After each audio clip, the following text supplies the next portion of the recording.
Welcome to Backstage with Becca with special guest Aline Mayagoitia.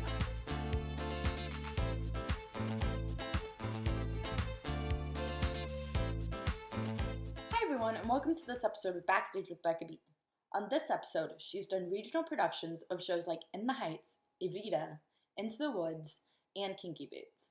She performed off-Broadway in Forbidden Broadway, The Next Generation.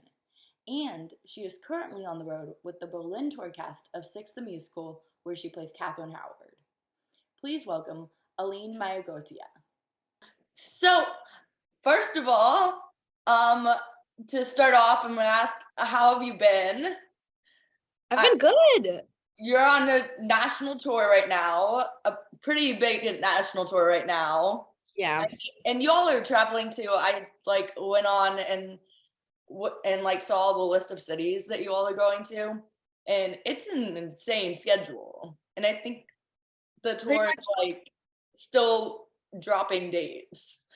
Oh yeah, dropping dates all the time. I mean, we don't know where it's gonna go after, the schedule falls off the cliff, but it keeps going. So it's really exciting because Six is having this really beautiful moment right now and keeps growing beyond what everyone's okay, I guess it's getting more popular still. It is. I keep waiting for it to plateau and it doesn't. So I'm okay, happy to be on this train right now. And the Boleyn company is amazing. I think our schedule is really grueling. We have 2 weeks, 1 weekers. We have a lot of 1 weekers. Right now we're in Detroit for 3 weeks. So that's been really nice to be in one little house for 3 weeks. But it's hard. Touring is hard. It's no joke. I thought I knew what I was getting into, and it's still oh, right, everything is just a little more difficult, Yeah, just figuring everything out step by step.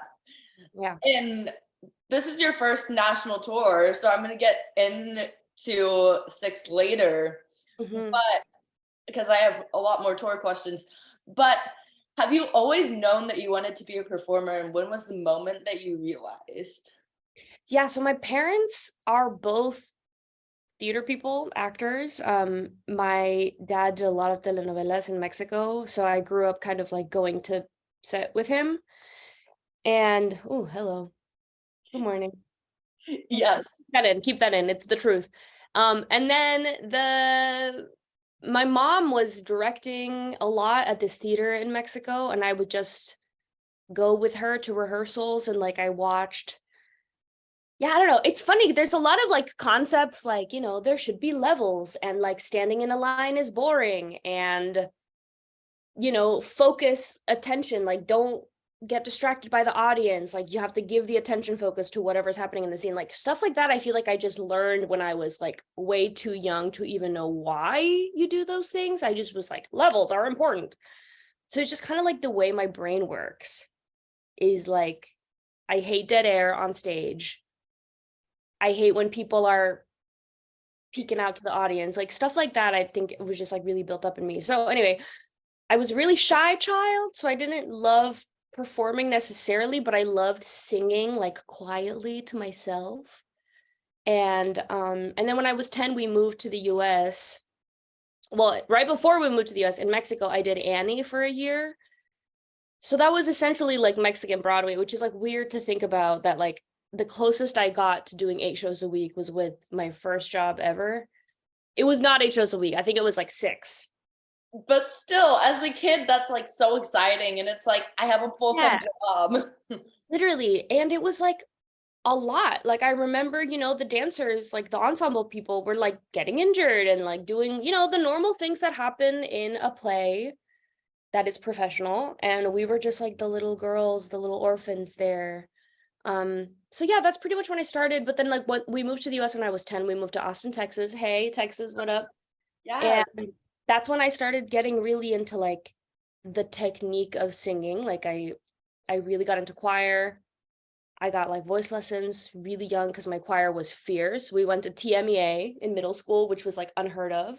Oh. So Texas Music Educators Association, I think. So anyway, yeah, I don't know.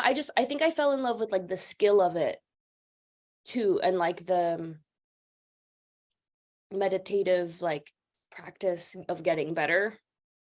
So yeah, so several years later, here I am, a full monster, and I've dedicated my life to this. Like I just love musical theater so much. Yes, and your resume is super impressive. And also, there's a show on your resume that I saw a clip for last night where you cannot be shy doing that role, or maybe like it's like part of you still, because like I know that like I'm consider myself an introvert, but like around like doing certain things, I'm an extrovert. Hmm. The Forbidden Broadway show, I was watching a clip last night and I'm like, oh my gosh, she is hilarious. Well, you know what's funny is Forbidden Broadway's, oh my God, the door locks on its own. Oh Okay, here's the no, thing about tour. You live in other people's homes and like weird things happen and you're like, is that okay? there's a ghost. But it's fine. It's fine. The lock is automatic. Okay. Forbidden Broadway is this show, for those of you that might not know, it's an institution. It's been around since like the 70s. And it's basically like these kids wrote parodies of Broadway shows. And it became a huge cult hit because all the theater people, they had really late shows, so all the theater people would go watch the parodies of their shows. And it became like a phenomenon because people loved it and they would have all these guests on, and it just became this whole thing, and it ran for years and years and years. When Hamilton happened, the edition they did that year was called Spamilton. So Yes. heard of Spamilton? So that's those same people. That I mean, Hamilton was like an anomaly, so they just committed the kind of the whole show to that. So after they finished Spamilton and moved on, they went back to doing Forbidden Broadway, and we called it Forbidden Broadway: The Next Generation, which I think was like the 7th or something album of Forbidden Broadway they've done. I mean, like it's a long line. And I grew up doing sketch comedy as well. Like I started at Second City and at UCB. That was like it was like an offshoot because I always loved SNL. So I was like, I want to do the comedy thing. Turns out in comedy, you don't make money ever, like ever. Hard. Whereas with musical theater, if you can believe it, you make money pretty quick. Yes. You know, if you get cast, you get money. In sketch, it's like you can get cast and still not be making money. Yeah, and it's like you got to find places to perform. You're kind of on your own, I feel like, more. The improv industrial complex is an abomination, and we really should focus on fixing that. But anyway, so I loved sketch comedy, and I got like a lot of skills of like basics from that, but I never like actually did it. Like I never got to be like on a house team at UCB or anything like that. But Forbidden Broadway is literally like the marriage of those two worlds. And like as like a crazy theater fan, like my drunk party trick in college was like doing Donna Murphy and Passion. Yes. Oh You my know, God. like I whip out my Bernadette Peters impression all the time, and like even things like that season was Hadestown, and I was obsessed with the videos of Anais Mitchell performing the original song of like her little tiny voice, and she's like with her little guitar, she's like, what I wanted was to fall asleep. Like I was like, that voice is insane. How is she real? Yeah. So basically, I auditioned for Forbidden Broadway, and I showed up with like a notebook, and I put it on the piano, and I was like, I got like 6 impressions. What do you want to hear first? And they were like, okay, do this, because I'm sure no one else walked in and did that. And I knew that for certain stuff that season, I was like, I know it's Hadestown. It was the original Moulin Rouge. It was like, we hadn't even heard. We were so blind about Moulin Rouge because they kept it so under wraps for so long. So I was like, it's Karen Olivo. I can do a Karen Olivo and In the Heights impression, but I don't know what she's doing in this show. So that we kind of made up. It was Frozen, so I did Let It Go as Idina Menzel. Mean Girls, we ended up cutting because we never found like a funny angle for Mean Girls. But yeah, so I was like, they're gonna need like a brunette. So I did that, and it was so fun. I learned so much doing Forbidden Broadway. It was the scariest, most terrifying. Like while I was doing it, it was the worst job I've ever had. My health suffered so much. Oh It was no. terrifying. But it taught me so much. Yeah. Wow. How much because as you mentioned, you got to do like parodies of many different roles, famous roles. Did you get like creativity choices going in to that show? Yes, about the impression. It definitely was collaborative, but I think the biggest thing is, so the guy that runs it, his name is Gerard Alessandrini. He's like the guy of Forbidden Broadway. He's written all of these and performed in it for quite a long time and directs them. So he basically would write, for example, like Let It Go, he finds the angle. So it was like the parody of Frozen was Overblown. So it was overblown, and that was like the angle on that. Oh, that was the revival of Oklahoma. So we did Woke Oklahoma. Oh my God, that's brilliant. Yeah. So it's like he finds the angle of what the joke is. And then you come to the table as an actor and say, like, for example, for me, like my favorite thing about Rebecca Naomi Jones, she's everything I want to be her when I grow up. She does a lot of like this. Like big eyes, and like the jaw is always a little up. And the crazy hair, the curls, like amazing, flowing over. So like that I was like, okay, Oklahoma, I'll just stand like Rebecca Naomi Jones doing like that, and that's it. Like it's not even deeper than that. But yeah, it was really fun, especially like Karen Olivo, Rebecca Naomi Jones. Like those are two people that I specifically really look up to. I mean, Bernadette, of course. Yeah. So it's like a love letter to Broadway, because you just love these people.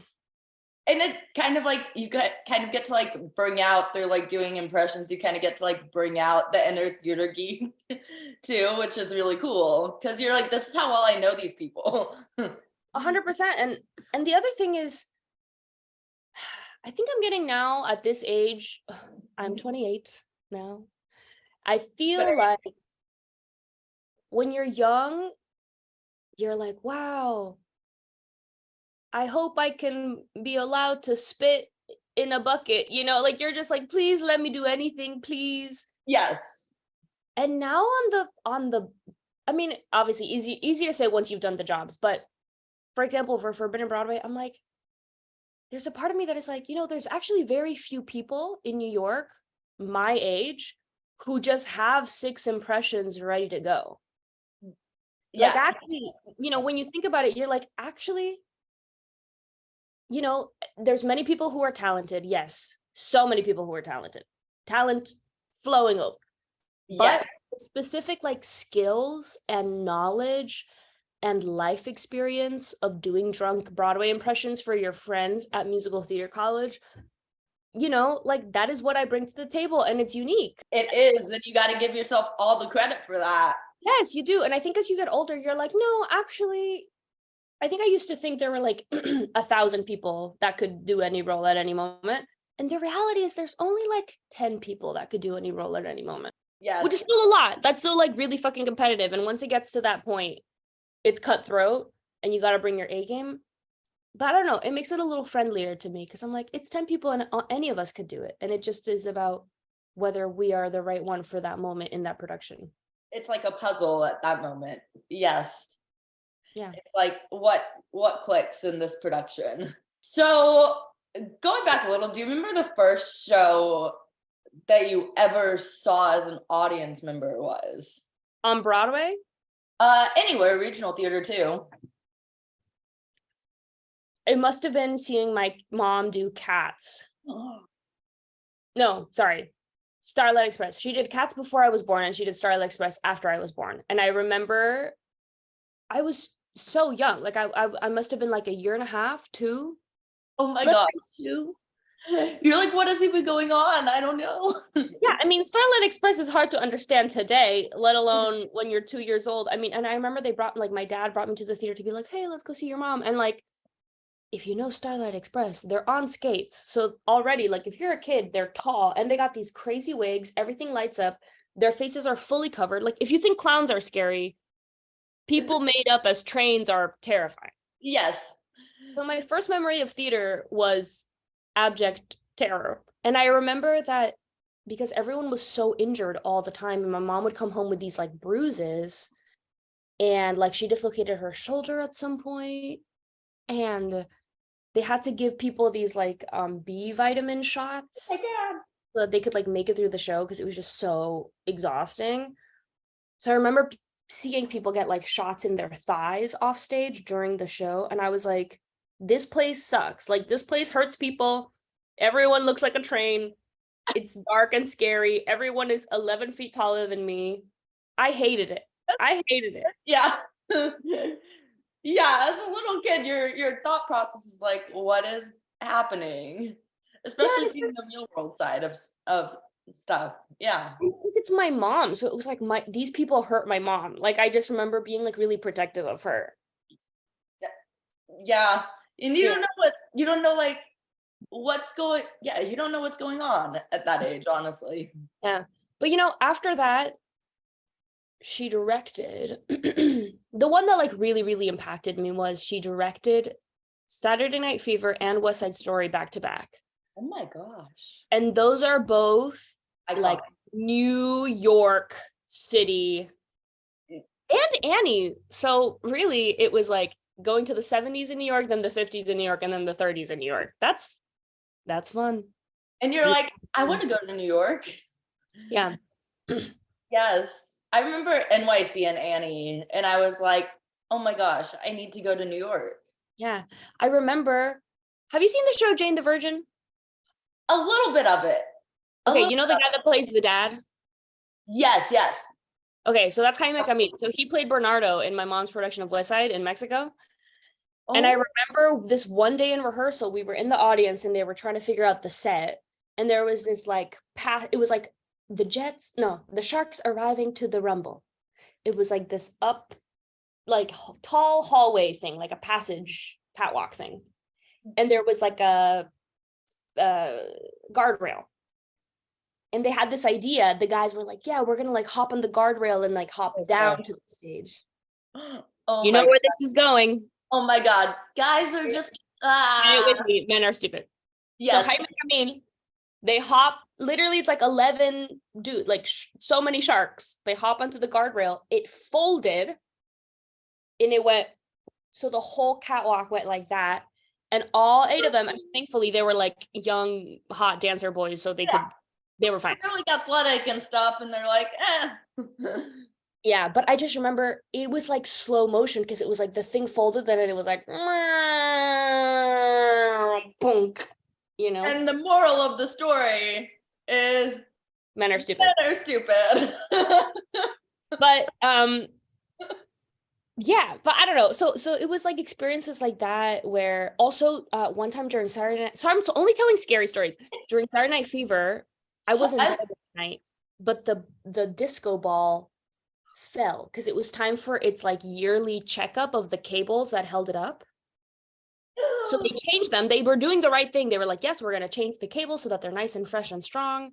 And then that night something went wrong. It fell on one of the main dancer girls, and that she really did get hurt. Like she had to have she sprained her neck essentially. No. Can you imagine a disco ball falling on your, like that would cut you?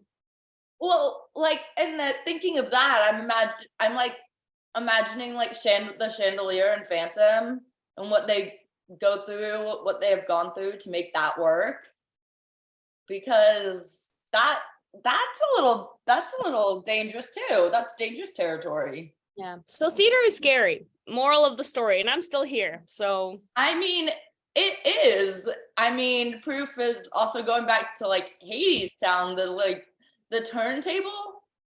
I don't know how I would walk on a turntable. Oh yeah, I've never done a show with the turntable. I did a Kinky Boots and we had a lot of treadmills. Oh. But that was different.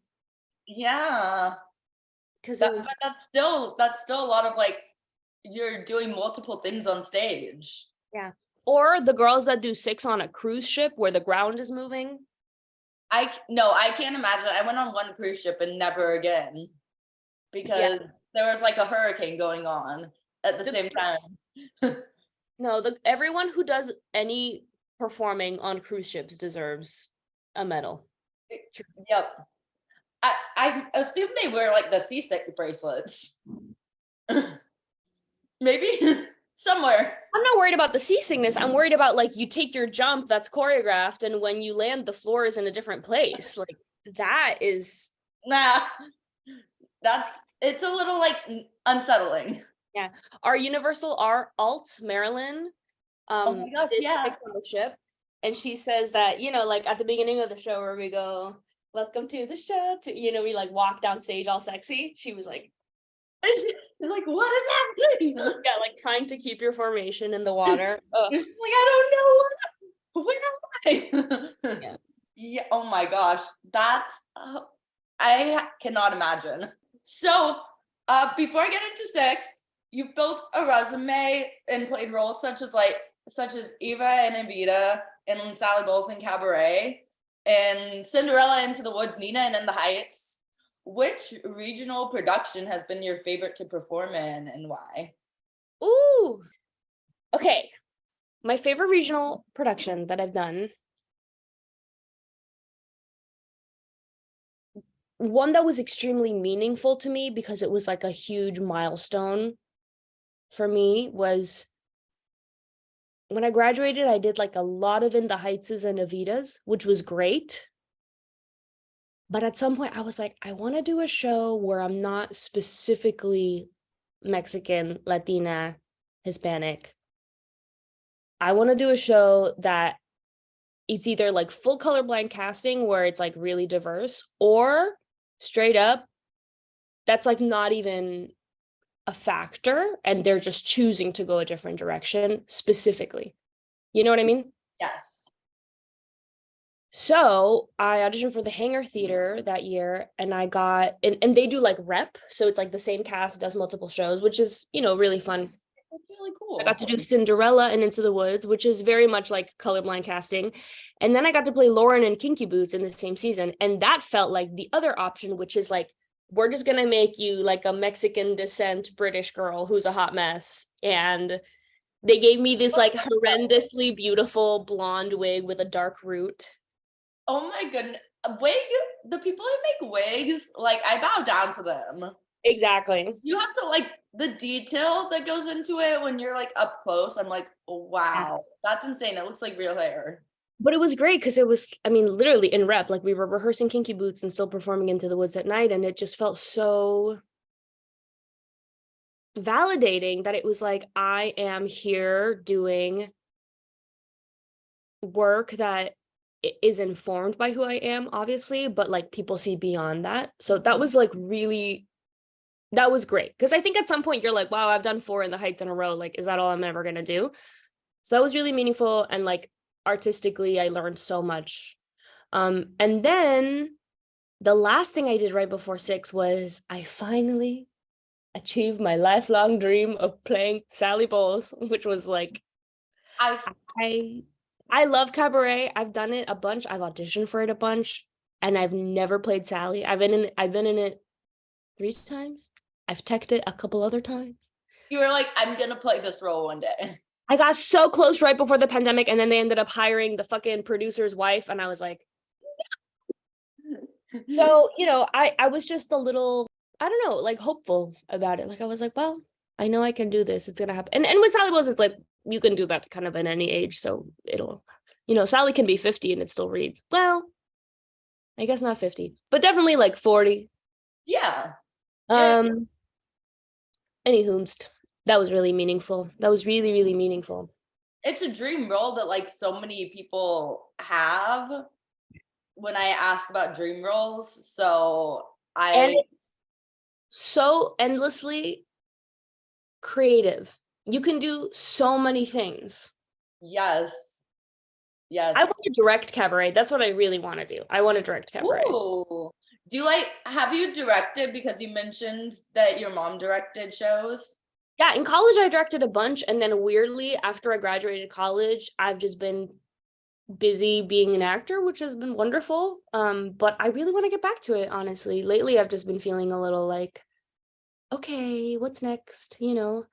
Especially because the 8 shows a week thing is not, it's just not a career path that is okay. It's gruesome. It's fun for the audience members, but like yeah. And you know what it is? It's not the 8 shows in itself. It's the fact that you only get one day off, like one actual day off. So like so many things in your life cannot happen, or they have to happen so slowly because you only have one day off. Or their travel days, the one day off. Well, right. Toward tour is like a joke. The day off is you get to choose what you do. Day off means choice, and traveling for work is not a choice. No.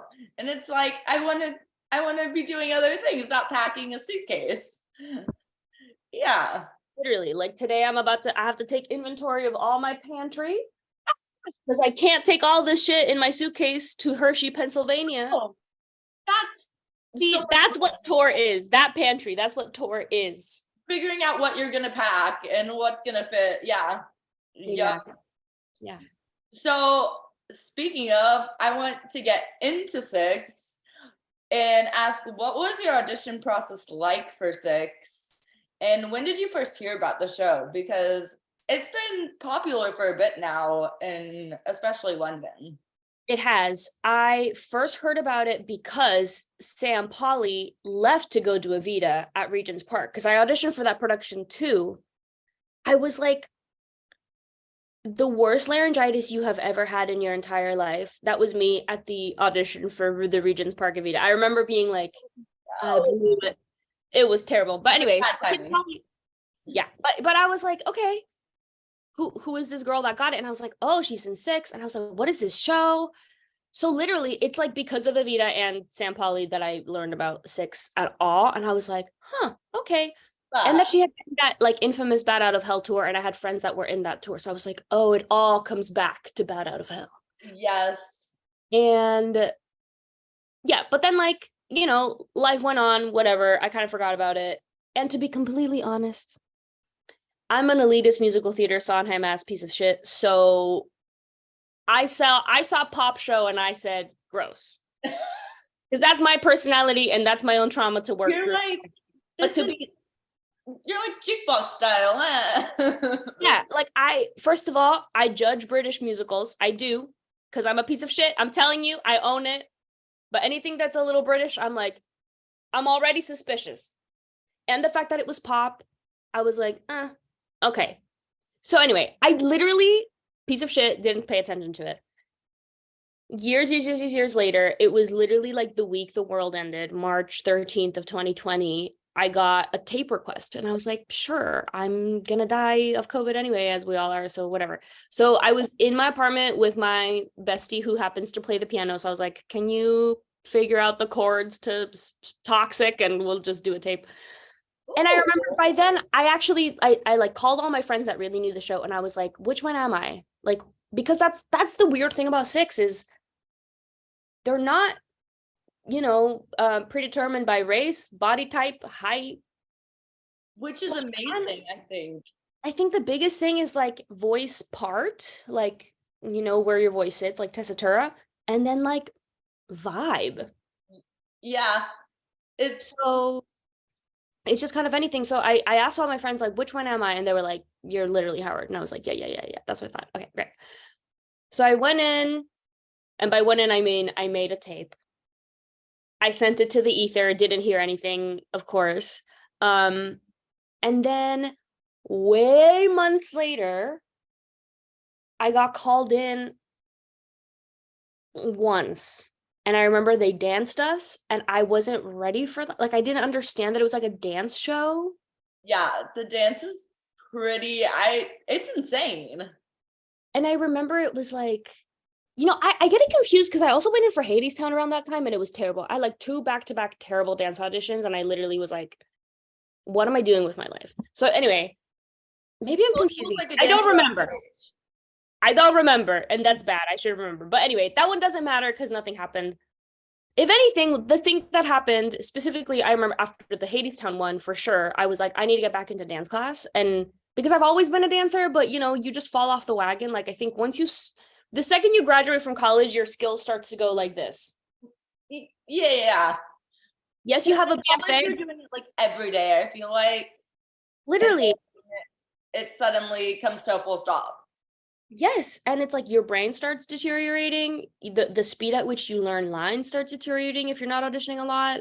Your voice definitely is the first thing to go. I mean, it's like if you don't use those skills that you've honed, it's like the second that's why so many people book right out of college, because it's the most trained you'll ever be. I mean, I feel like I don't see how like because your dance on stage, having seen the Boleyn tour, as I mentioned, everyone dances like in sync and like so well that I'm like, okay, they're all professional dancers too. No, and like the thing is, we are, but I think for musical theater people, we know you can be a dancer and then you are a dancer. Dancer to me is like you will go to a dance audition first. You lead with dance. Yes.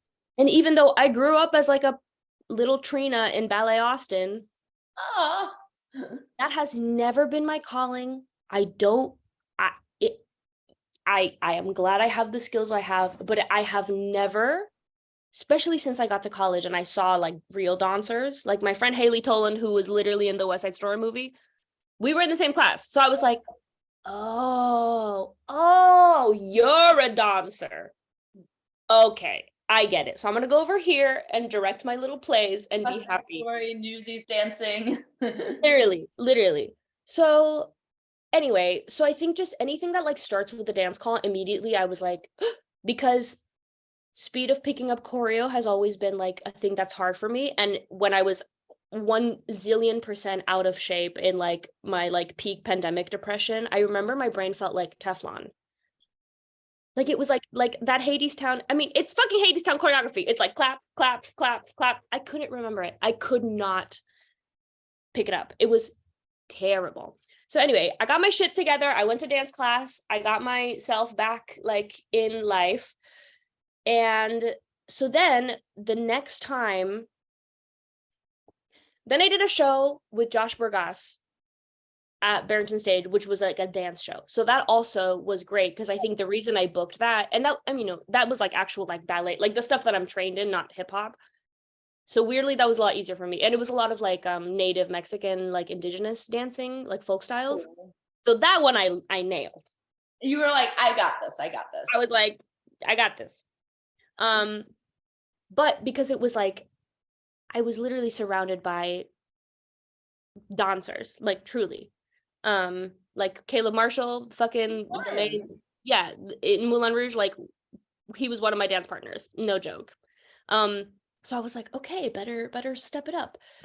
So anyway, I did that show, reclaimed my dancing. Then I did a little off-Broadway show that was just Park. And then I auditioned for Cabaret, which the whole thing with our production was a crossing. So anyway, all this to say, after the pandemic, I got my shit together dancing-wise. So then the day that I walked into 6, which is always they dance you first, always, every single time they dance you first. For choreography, I assume, so they know you can pick it up and stuff. Yeah. And it's also like how hip hop lives in your body, because the choreographer of 6, her name is Carrie Ann Henry. She is the coolest person that has ever lived. Everyone, go look her up. Carrie Henry. She has these videos online of her like teaching a hip hop masterclass in 2007, whatever. She's not just like a hip hop dancer. She's like a house dancer, like a raver. So she literally just she is the grooviest person. Like music lives in her. She can make anything look sick. So 6 the musical is all of these grooves that like me with my little ballerina ass looks terrible because I'm stiff. No. But it took me a while to learn it. And they do a really good job in the rehearsal process of getting that into us. But I think the reason 6 is so dance heavy is because it's built on Carrie Ann's swag. And we're all constantly like, to this day, every time we get notes, like twice a month, we're just aspiring to Carrie Ann's swag. You're like, yes. I will say, we're probably doing a lot better than what you saw in Dallas, because that was quite a few months ago now. We're getting better all the time. I mean, you all are like so in sync though. It's just, and it's insane to me because I'm not a dancer. If you teach me choreography, I'm like, what am I doing? And the choreographer for 6 would probably be like, no, you're hopeless. Well, for example, the initial audition is the chorus of Get Down. This choreo. Which is like the most hip-hoppy part of the show. And then we also learned, oh my god, the dance break to No Way, which looks like it's salsa, but it's not. Like, it's literally like you do. I love that dance break. So I came in going salsa. Yeah, I got this. But it's not this. It's up and down and up, because she's a house dancer. Oh my God. I had to like retrain this and go into like the Carrie Ann thing to be able to do it. But anyway, did that. And then for the initial audition, you bring your own pop song. I think I sang Toxic Again. I don't remember. And then you bring one of the queens in. So I did Howard because I was like, I'm literally Howard. And then they give you another one for the callback. So they assigned me Boleyn. And I was like, okay, weird. Because also at that time, I thought Boleyns were always short, which now I realize that's dumb. Hey. It's like Storm, who I went to college with, already was in the tour. So I was like, Storm is short and Andrea is short. So duh. So I was like, what the fuck? That's so weird. So anyway, the second week I came back and we danced again. And then we did group callbacks, which is psycho. So they're like, let's see how this works with people together. Yeah. So basically, like, now that Six is a machine, and I'm sure that, like, I know you've interviewed Sam and Amy. Maybe Sam went through this. Definitely not Amy. Like, there's no way they had this psycho audition process back then. I don't think. When they were first going about it, they were probably like, oh, we're just gonna find voices that click. Or the other way around. Maybe the whole reason we have the psycho audition process for Six is because that's how they've been doing it since the beginning. I don't fucking know. I'll ask Toby and Lucy one day. But basically, they bring you in 6 at a time. So, like, if you're the table, you come in and there's 6 little chairs and you sit and they go, okay, Aline, can you please go up and do your Boleyn cut? And you're like, and then you go up and you go, grew up in the French Quarter, baby, your life was a chore. And then the bitches behind you have to go, she said sail. Oh my God. They really encourage you to participate and like do all the choruses and all the little ad libs and like cheer each other on. And the reason why I think it's psycho, but it's brilliant is because like some people can't handle that. Yeah. It's terrifying. I mean, it is terrifying. Because then it's like, okay, Aline, sit down. Now Zan, go up and now you do your Boleyn cut. And you're like watching each other. You're like, wait, now you have to like compare in the room. But that's the thing. It's all a mindset thing because you can go, oh my God, I can't believe, we have to like watch each other do these songs. Or you can go, oh, how cool. For the first time ever, I get to watch other people do the same material I'm doing and learn. Like, it's great. So once I got over myself and I was like, bitch, you're always being mad about how you can't know what the competition is. Like, just enjoy this as a learning opportunity, if nothing else. The performance.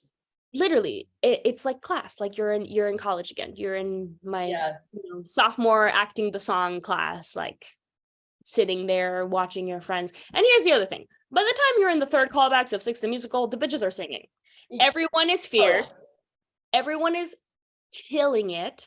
So it's kind of impossible for me to chill out. And everyone can sing and dance at the same time. Literally, like, the girls are girling, the girls are gorgeous, and they're so funny and killing it because they're out for blood, and you just can't sit still. So I was in the back going, especially all the cleaves, I was like, woof, And then the other thing they had us do was the opening chat, which is like the scene where we pretty much tell the audience, like, we're going to do a competition. And for that, it was like, they would bring you in 6 at a time and they were like, okay, and they just assign roles at random, like reading the ones you were in for, but sometimes they would be like, we need a part. Aline, can you read part? And you just had to be ready to read for, sure. So that was also so interesting because some people, I think, in the effort to stand out, don't listen. That's another thing you never get in a normal audition because it's just you and a random reader who's getting paid $15 an hour to sit there and read lines with you. Yeah, and they're like, I've done this for how many hours now? Right, and like, I've been an audition reader before. Highly recommend anyone that ever wants to be an actor, do audition reading because you learn a lot. But still, it's like when people are doing a scene, 6 people are doing a scene with each other. Some people don't listen. I mean, some people, it's like, hello? Their own headspace. Yeah. And because the people that are auditioning for 6 are from ages like 18 to 38. Yeah, it's a big age range too. When someone, like when a 30-year-old walks into an audition room and says hi, and when an 18-year-old walks into an audition room and says hi, very different energies. Oh yeah. Like I auditioned at the same time as Brie Jackson, who I adore. And I remember like being like, Broadway legend Brie Jackson. And I was like, I don't know if she's going to book it. I don't know. I mean, no one knows. No one ever knows anything. But obviously she can pull it off, obviously. And she's here to have a good time. She was the light of the party. Like I remember being at the audition being like, I want to fucking be like her because so fun. Even the stuff that like she was like, whoop, mess that up. Okay, let's go again. Rather than all the 18-year-olds being like having a panic attack. Yeah. And like now I feel like I have really been through all of I've been on every part of that spectrum audition wise. But I think now I see that the reason why that's bad is because like, you know, there would be girls that would like go up and sing like the Aragon cut, you know, fucking incredible. They would finish and we would all be like, and then they would immediately go, sorry, I cracked. And then everyone goes, oh. First of all, if I'm excited and you go, no, actually that was bad, it feels like this. Don't be excited. It's like, yeah. But I feel like it's a classic performer thing, but it's also like, no one heard it but you. Literally. And even if we did, if we're still clapping, like, let me fucking have my own experience of your work. Yeah. It feels like a slap in the face when someone tells you that they were bad when you thought they were good. Like, truly. Yeah. And this is the crazy thing. It's like mind games where if I thought you were fierce and then you go, actually, that was bad. Then I go, oh yeah. What? Right. No. You did crack. Yeah, you did crack. You're right. Okay, cool. Let me write down crack. And then you're trying to like agree with them. Yes, where I was going to write fear. So it's not like beat me to your insult. No, it's like you did what you did. And let me, you know, the best thing that can happen is that I gaslight myself into thinking you were Broadway if you literally weren't. Even if you like specifically were not, maybe I thought you were. Why would you tell me otherwise? Yeah. And the audience will. And that's a big thing they tell us with 6 specifically is queens don't make mistakes. No, the audience doesn't ever know. No. And even, I mean, to this day, like we all mess up lines all the time, especially in All You Want to Do. Oh my God, I say the wrong words all the time. I mean, there's 4 choruses. Or fucking alts that do like all 3 tracks back to back, you know, sometimes on the way to the right place, they're like, wait, is it that place? And they take a step to the wrong direction, then they fix it, you know, like we make mistakes all the time and you just have to kind of own it. Yes. So like training yourself to do that from the audition, I think was kind of brilliant because it's like, we're not just casting someone that can stand on stage and do it well. We're casting someone that can stand on stage, know that they're going to be compared to every single Katherine Howard that's been before them, which is hard, by the way. Oh my God. And these children are crazy.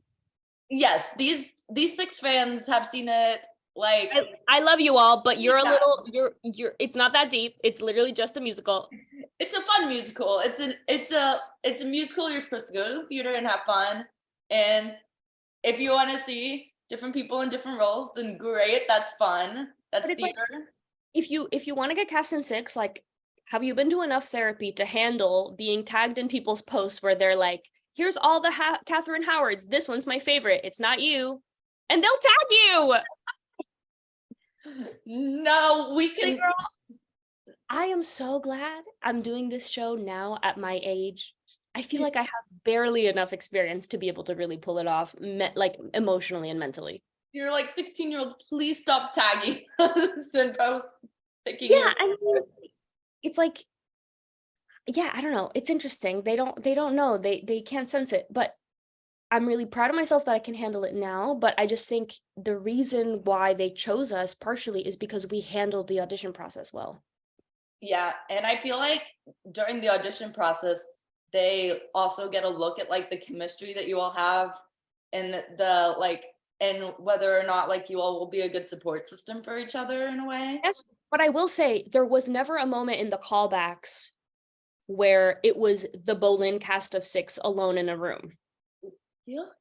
The Oh. only people I interacted with from my cast at the auditions were Zan. I definitely saw Zan, and I saw Jerry Ann once.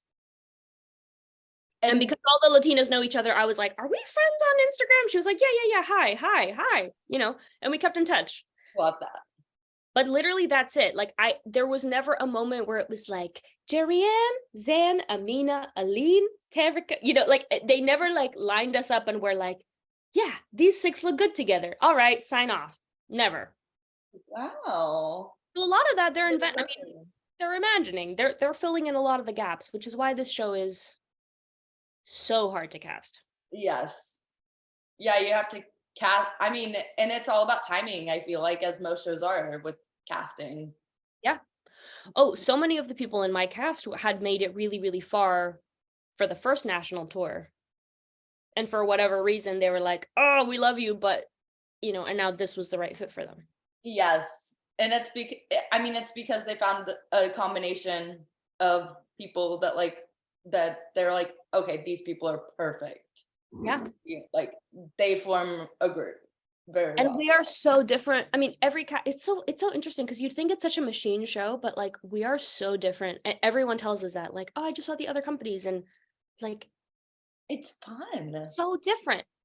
That's what's fun about live theater. Mhm. Yeah. So speaking of which, how do you bring yourself to the role of Katherine Howard? What I love about Six is I feel like every cast is so diverse. And as you said, like you don't have to be like a certain nationality to play any of these roles, which is so cool. Yeah. And I feel like they've done that since the beginning, since like West and London. Yeah. Where it's like it doesn't matter who you are, audition for the show, and we'll find, if we want you in the show, we'll find a role that you're gonna be great in. Yeah. Yeah, specifically with the alts, I think that's the craziest math they have to do is with the alts. Yes, because like a lot of them played 3 roles, I think. Literally, to be able to pull off a single role in 6 is crazy. To be able to pull off 2 is like, what? And to be able to pull off 3 is like crazy. Like, I just don't understand. I don't understand it. I look at our alts and I'm Very like, impressive. what? Like Cecilia goes from like Jane Seymour to Anna of Cleves overnight. I'm like, what? What is wrong with you? Yeah, Yeah. that is very different characters. Literally. And I mean, they all are. They're so fierce in all of them. And it's like, it's so fun to see. Now that we're all so close, it's so fun to see my friends dipping into different parts of their personality for each one. Yes. I can imagine. And you're like, yes, you're on as this role tonight. Yeah. But yeah, I think specifically for me, for Howard, there's this phrase in Spanish that we have, which is it basically means like passive aggressive. It's chingaquedito. It means like you fuck quietly, like you're like a little fucker, but you're like hee with a little smile on your face. Yes. That has always been my like, I don't know. My mom is always like chingaquedito, like that's my speed. So I feel like a lot of the Howard humor is like, this is a person who has been through a lot in life and developed a really intense, dark sense of humor because of it, which is like every stand-up comedian you ever see. Definitely can confirm. Yes, and she's a backseat driver of the whole show. Like if you notice, like after No Way is done, she's the one that initiates the scene. After All You Want or after Don't Lose Your Head is done, she also initiates the scene. Like she's When it's really silent. asking, yes, she's asking the questions. Once we have the par U-turn, she's the one that's like pointing out, between Yep. her and par, they're really like driving that. Um, so yeah, I don't know. I think it's really fun to kind of sit in the back and know that you have the power to win the competition. I mean, duh, I think this is pretty like agreed upon. If anyone was going to win the competition, as far as who had the worst life, Yeah. I mean, like if we really were gonna do Definitely like the beheaded queens. yeah, and it's like, well, Anne Boleyn at least got to like live to be, older than Katherine Howard. So even just like quantifiably how many years of fun you got a Yeah. lot more. That's it. You had a Yeah. longer life, period. So I think Katherine Howard really knows she's gonna win. Or like it's a fake competition, so I think she just knows that she has the most compelling story. Oh yeah. Oh yeah, for sure. And there's like so much vulnerability in that role too. Yeah. So I think for me, the whole show, what I'm thinking about is like flirting with the audience to get them on my side and get them on my team. Oh, uh, oh, the allergies. Oh my god. Okay. Yeah, so it's like flirting with the audience to get them on my team because it's also, like we just have so many lines about that it's like I'm the best one. No, I'm the best one. No, I'm the best one. So I think it's like truly believing that. And then also finding the moment where like it gets out from under her and she loses the control and it stops being fun Yep. because it gets a little too real. And then That moment is like you don't know whether to like I feel like at the end, have you heard people say you don't know whether to like applaud or stay silent at the end yeah, of your I mean, song? it's definitely the most polarizing. I don't know what reaction you heard on the night you saw it, but like I would say it's 60-40. 60 applause right away, 40 some degree of silence. Sometimes they never applaud. That's rare. They never applaud until I say, and then I was beheaded. And then they like know that that's their cue to break. Um, that happens more on like Tuesdays, Wednesdays when it's more subscribers. So it's more like older people that don't know Six the Musical and they're really shocked and they don't know what to do with themselves. Whereas later in the week, it's more young people and more fans. And as like basically the later we get in the run, the more it's like from the beginning of the show, it's like divorce, beheaded, and they're like, yeah. Yeah, And the repeat audiences too come. literally the people that are screaming at the top of the show, at the end of All You Want to Do, they're gonna be like, yes, belting immediately. Right. Yes. Like riffs, yes, I love riffs. They're not paying attention to the story. Yeah, and you'll like hear them literally say that probably out loud. Which I will say, it has been really hard for me, but I think I'm getting to a place where I am allowing audiences to have their experience of the song and not judge them. Because it was really hard for me at times that a lot of people laughed and it made me really fucking mad. Especially, when we go to Texas and I'm just so up in arms about everything. I get really incensed in a really unhealthy way about the way that the audience reacts to the song.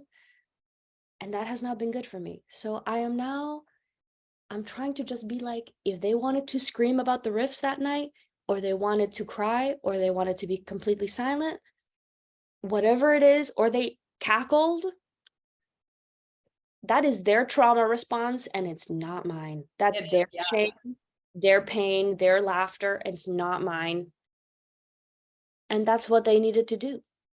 Hey, there was a moment in LA like 2 weeks ago where I feel like someone laughed during like one point in the song and I was like, that is not the time. And I got really mad at that. So I completely. I know. And I also sense that a lot of the fans really come to our protection about it. But the thing that I've realized is imagine you've never seen Six the Musical before and you don't know shit about shit, okay? This pink bitch starts talking and she goes, da da da da da, laughter, da da da da da, laughter, da da da da da, joke, da da da da da, joke, da da da da, setup, punchline. That's literally all she does. And then the song starts. C to D, major to minor, assistant. End of the song before you know it comes, and you're like, Supreme Head of the Church of England, his beard was ugly. Like, it's joke, joke, joke, joke, joke after joke. So it's like you set up this pattern where, oh, she's the funny one. She gives me stand-up. Yes. And then when she loses control at the connection, the vulnerable, you go, ha, that's a joke too, right? It's such like a quick flip. Yes. So I think actually a lot of the laughter is like a theater pattern that's been established where they think it's going to be a joke too. And then they're like, oh wait, no one else is laughing with me. Yeah. As an actress, how do you, speaking of flipping, how do you flip the switch from that comedy to showing the more vulnerable side of your character? I don't think of it as a flip. I feel like it's just like a continuation of it. It's like a build-up. Because you know what? It's the thing that changes is not something I do. The thing that changes is something he does to me, which is put his hand on me. Yeah. So it's actually a lot easier to react to something that's happening to you.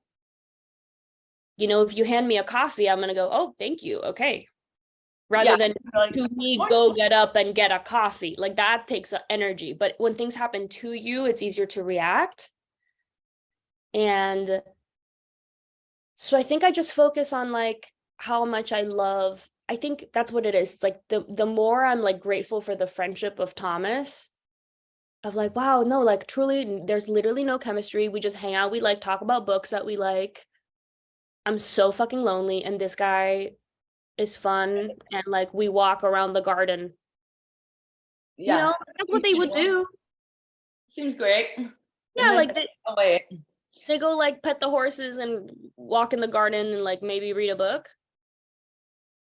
Like that's the most that's happening in a castle at that time period. Okay, and then he touches her. Yeah, and it's like you're like, how would that? You put yourself in those shoes, I feel like. Yeah, and I think, because this is not the first time that happened to her, the anger comes really quick. Mm-hmm. Because the first time, like the first time someone steps on your foot, you go, oh, it's like the shock is more surprising. But when it's the fourth time a child stomps on your foot, you're like, okay, timeout. Yes. And I feel like even like by the line, for people who have seen the show, I feel like even by the line, like there were 4 choruses that in the song. That's the thing, is like the moment where a man touches her, it has happened. This is the 4th time that's happened. Yeah. And by like that line, you don't even know whether you can laugh or not too, I feel like. Yeah. And also like, I don't know if you've ever been in a relationship where you have the same argument over and over. It's a little tiring. It gets old real quick. Oh yeah. And by the, once you've been in a relationship, you're like, are we getting to this topic again? Yes. You're like, I'm sick of this. Yeah. So I guess that's what it is. It's just like reacting truthfully. If I have set up the song correctly, that moment is actually really easy because it's just what's natural. Yeah. It's not comfortable. It's not fun. It's deeply uncomfortable. It's deeply unfun. And to be completely honest, most of what I'm thinking about is don't fucking blow your voice out. So I'm actually giving quite a bit of brain space to vocal technique because it has happened to me many At the end. weeks that I get too excited early in the week and I have nothing left for Sunday. So that has been like my biggest growth spurt of these, is like, basically it's just like killing yourself on stage just to say you killed yourself on stage is not cute. Mm-mm. It's not helpful. It's not healthy. It's not glamorous. So if the difference between 8 shows and no nodes is like, and then I'm going to give you, you know what I mean? Yes. And I mean, when touring too, and like going to different cities with like different weather and stuff, you also have to like be like super, okay, what is the weather like? What are my allergies going to be like in this city versus the last city we were in? What's the weather change like? And the other thing that like I talk with our resident director a lot is the fact that like, if I really, really, really wanted to get dead silence every night, I could make that happen. You know how? I could hashtag fully fucking PTSD trigger myself, going to a dark place.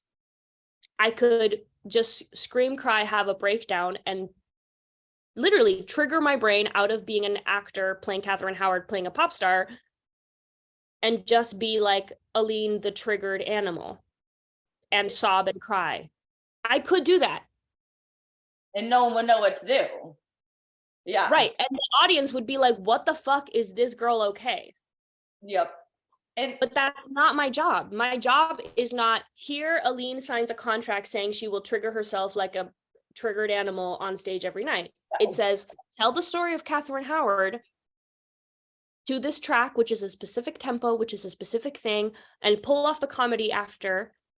And like, sorry, but there's way too many kids in the audience and way too many people that I know have dealt with this for me to indulge in me being triggered. Because that's like also not okay. That's like not a net good. Yes. So it's like that. It's kind of like you got to find the balance, I feel like. Yeah, you do. Yeah. And I think that's something that I really admire about like, you know, Amy and Sam and like the people that have done this for a really long time and still like find truth and vulnerability, but are able to do it 8 shows a week. I mean, like that's the difference between TV and film. Yep. People say like it's the not the same stuff. It's not the same stuff. It's not. If you're filming a movie, go ahead, trigger yourself. Do it. Why not? Be Joaquin Phoenix. Like, go to the mental hospital after, whatever. Yeah, like, why do you think every guy that's played the Joker like ends up having mad brain issues? Yep. It's the method acting can be very because then you start getting in your head about it at the end. I don't even think you should do for film, because like you still gotta like, you know, talk to the crew and like go home and like go to your hotel. Right. So I don't even think you should do that for film, but specifically for theater, you can't do it 8 times a week. No. And also like as a coworker, I would be like, ew, cringe. Yeah. Say, I think I know now that as long as I take care of the full story of the song, that moment will happen. And it will happen better than if I just stress about, can I cry on cue? And you're listening to the lyrics in your head. You know what's happening. You know the story. Mm-hmm. So it's like you're processing the lyrics at the same time as you're singing them, which is also like, I don't see how you can't have emotion when singing those lyrics, especially when it like keeps building up in that song. And the fact is, you know, it depends a lot on like my own mental state that day. Like, for example, at the final callback for this, I definitely cried. Because like, you have all the adrenaline in the world. You want this job so bad. You're doing your best work at the most heightened state. And I'm a fucking crybaby. So of course I cried. Of course I cried. It got so real. Now that I've done it 250 times, that's not, necessarily going to happen. Just like how if you talk about your dead grandma that died yesterday, you're going to cry. If you talk about your dead grandma that died 10 years ago, you're probably not going to cry. You can bring up memories and stuff. Yeah, like, and you can get yourself there. You can make yourself get worked up to cry about your dead grandma that died 10 years ago. But like, there is a curve of healing that happens. Yes. Yes, for sure. So I want to talk about before I wrap up from 6. Do you have any favorite stage door memories from the show? I know it kind of came back. I don't know if it's fully there, but I know people come in costume to the show a lot. Oh my God. Wait. These 2 Gen Z children made me sign their vapes. Oh, wait. That is. They said, "Can you sign our vapes?" That is something I feel like not a lot of people have gotten asked at a stage door. And I was like, this is nicotine, isn't it? And they were like, yeah. And I was like, okay. I don't condone it, but it's funny, so I'll sign. So I signed. You're like, okay, interesting. Yeah, but it was funny. For the ages. Have you met like people who have like come dressed? Yeah. Yeah. We had a Seymour and a Boleyn last night. Oh. They were really good. They were really top tier cosplays. Yeah, I mean a lot of like the really, really little kids. I mean, I don't know. It's so special at every age because sometimes you get like adult women that are just like, especially for Jerry Ann, for Aragon, like people that are going through divorces. Oh, yeah. Yep. We're big with the divorced community. Oh. They really identify. I can see it. And the little like crown, the little like spikes are really cool. I feel like you see those people come to stage door with like those spikes, or people come to the show with like that spike headband, or the like Boleyn buns a lot too. And I think a lot of people that are like, this is my favorite show. It's been my favorite show for 6 years and I've never seen it live. Like today's the first day that I'm seeing it live. Like, I think that's so special. It's so special to get to be first time seeing, because they've probably seen the bootleg a million times. Let's not pretend they're not. Okay. Let's not gaslight ourselves about bootlegs not being real. Hey, I try not to. I watch bootlegs all the time. I try not to for 6 because I was like, I'm listening to this album on repeat and I went into the show completely blind. So like, especially the Howard song caught me off guard because I was like, oh my God. It's like, this isn't comedy, just like 4 minutes through. This is, whoa. Yeah. Well, what's interesting, I think,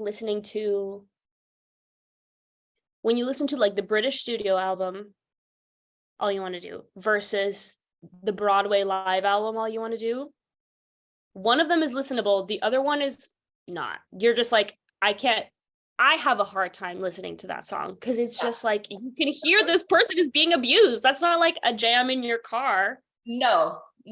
In the studio version, it's like more of a like, okay, it's in a recording booth. It's like, yeah, it's kept to a certain level of like pop starness, which I think is correct. I mean, that's the medium, that's correct.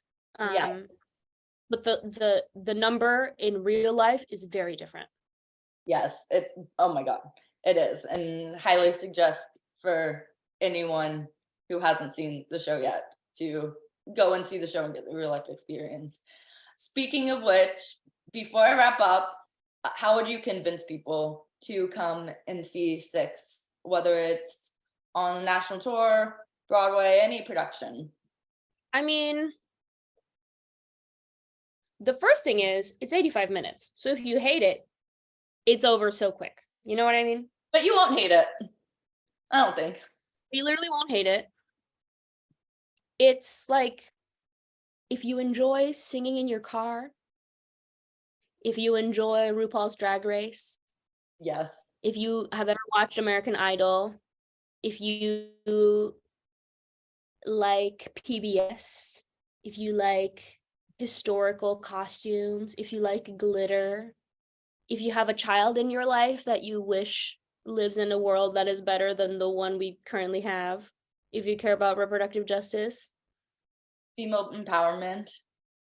yeah, if you like comedy and like fun, uplifting things that also have like really good substance to them, you're gonna love Six. Yes. It's loud. Yes, it It's is, loud. especially if there's fans in the audience.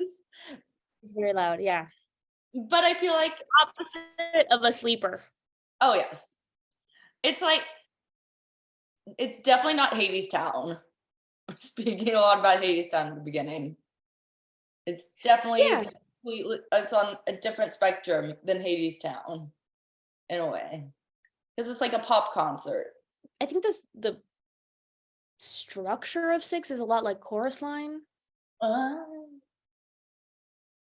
I haven't seen like the new jukebox musicals, so I can't, but there's original songs in this, so that's different than You jukebox. haven't seen the new jukebox musicals, you mean like Like Julia? and Juliet and stuff. So I can't Yeah, compare any of those. But no, because that's like a story. That's like a narrative. That's like yeah, Juliet has a mission and she goes and she has a scene and then she has a song about it and then she has a problem and then she got to go back and no, this is not that. yeah, it's if you want a fun night, I feel like, then it's the show. That's why I think this is way more like a Chorus Line because it's like we're trying to get a job, right? Like it's dancers telling their story so that they can get a job. Yes, yes, and singing and dancing at the same time, and you're just gonna be blown away by the talent, as I always am. Oh my god, it's insane. I mean, real quick, do you have anything else you want to promote before? No. Just come see Six. Come see Six. Check out the social medias. I'll put everything I'm doing up there. But yeah, I'm enjoying this time of my life where I have a very, very steady, very overwhelming job. Yes, and seeing a lot of the US, hopefully. Yeah.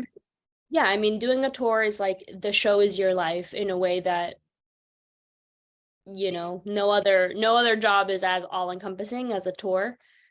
But I'm trying to enjoy that because, you know, in New York, you feel so spread thin because you're doing like, in my experience, I was like doing 3 side jobs and taking improv class and trying to take a dance class and trying to audition and trying to like be in a band. And I do too much. I do too much in New York. So now that I'm here, I'm like, the only thing I really have to do today is Six the Musical.